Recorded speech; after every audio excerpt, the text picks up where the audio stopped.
Very much, Shocks. And with that win, of course, OMG will be advancing to the quarterfinals. And it does mean that LMQ is out. So the top 8 teams rounded out. 3 Chinese, 3 Korean, 2 North American. Let's talk about this victory. First thing that I think I have to highlight, picks and bans, top lane Lulu once again. Ackerman went on tilt. I know you dislike the Lulu as well, but let's talk about the picks and how the game played out, Crumbs. They went for a team comp that was more of a kind of death ball team comp for LMQ. They had the Lulu top, Lee Sin to get through the early game, and then the Xerath Kog'Maw, real late game champions that don't really set up Lee Sin that well early game. And the Lulu fell for a gank in top lane that with the Kazakhs and the Maokai, which just led to a continual snowball of just death after death. And that's why I'm not sold on the champion. It's just too squishy, and when it gets that late, even if you're a death ball, Maokai is going to outshine you every time.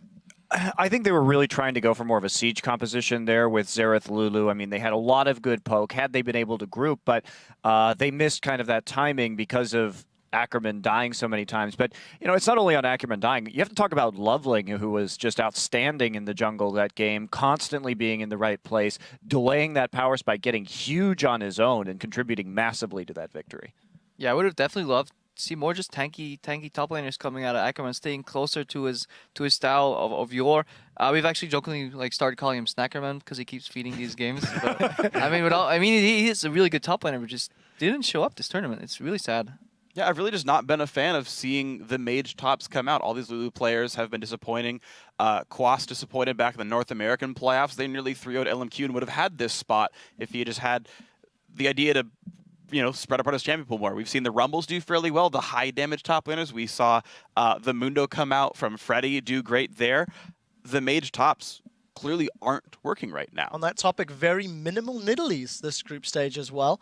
Not really picked or banned, more so from the previous group stage. Let's talk about the mid game. It felt like OMG had a massive lead and really didn't know how to pressure it. We spent, what, 13 minutes looking at warding back and forth around the Baron pit. What was that about? That part really worries me for their upcoming matches in the quarterfinals because they really struggled to close out that game with a 13k gold lead, and eventually the way they closed it was doing a 50-50 Baron smite, just how they're used to doing it in the LPL. That is not going to fly to advance to the semis. Well, I don't think that was the worst thing ever to 50-50 Baron. They were like 15k gold ahead at the time, and it was a way to force a fight. So even if they had like given up the Baron, I'm not saying it's the best idea. I'm not. I'm not. But it wasn't so bad. Yeah.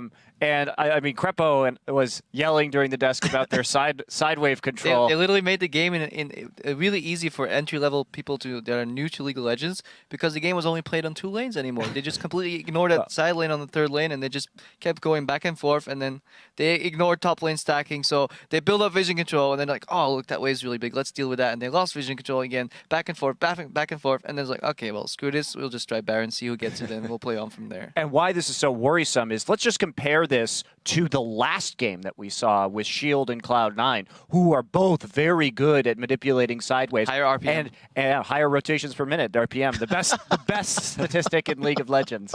But, I mean, look at how Cloud9 won that game. Just fantastic pressure on that inhibitor, and it was just vacant in this game. Yep. The only stat that is eclipsing those rotations per minute is the number of selfies per minute that Crepo takes. Let's pull up the Baron fight replay, the 50-50 that you guys were talking about.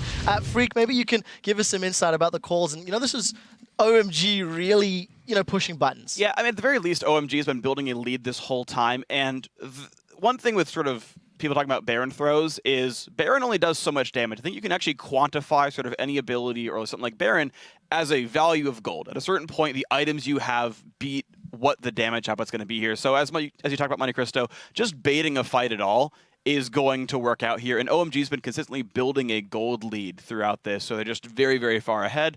And even with Baron, they're going to fight pretty well. So let's run the clip out.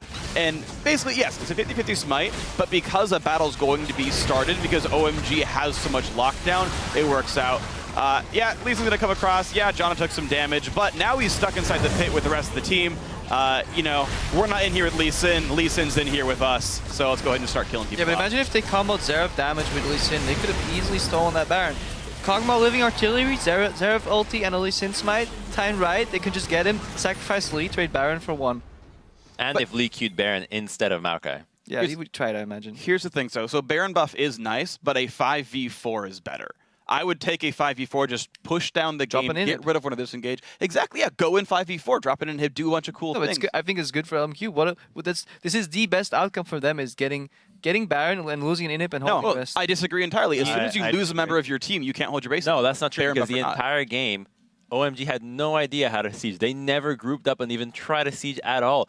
I don't think that a 4v5 advantage would have made them click inside and be like, oh, let's just go try to siege. I think they would have just dove the turret. I mean, you were talking about Maokai was so Chinese League of Legends. They could have done it in the yeah, but 5v5. then why don't just dive anyways if they can do it? And what is LMQ realistically going to do at that point?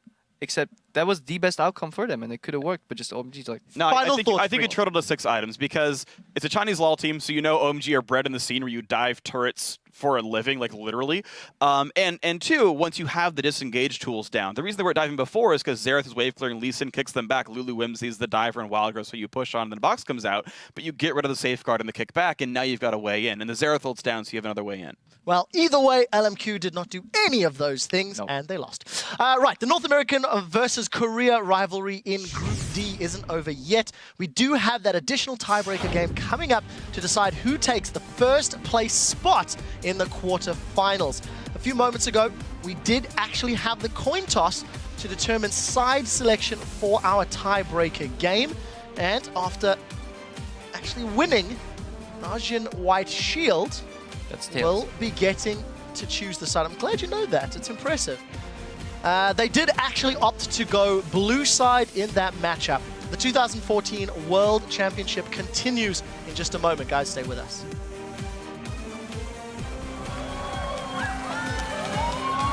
Here's the rest of the team collapsing in. More goes down. Ackerman has to flash away. Dada under the turret here. He's actually going to fall as No Name comes around. Dada actually taking a big blast. Where is the Baron going? He goes over to OMG. No Name tried to get in. He got out, but Lovely chases him. Vasily is there. The Cullen's shredding him down. That gives a reset.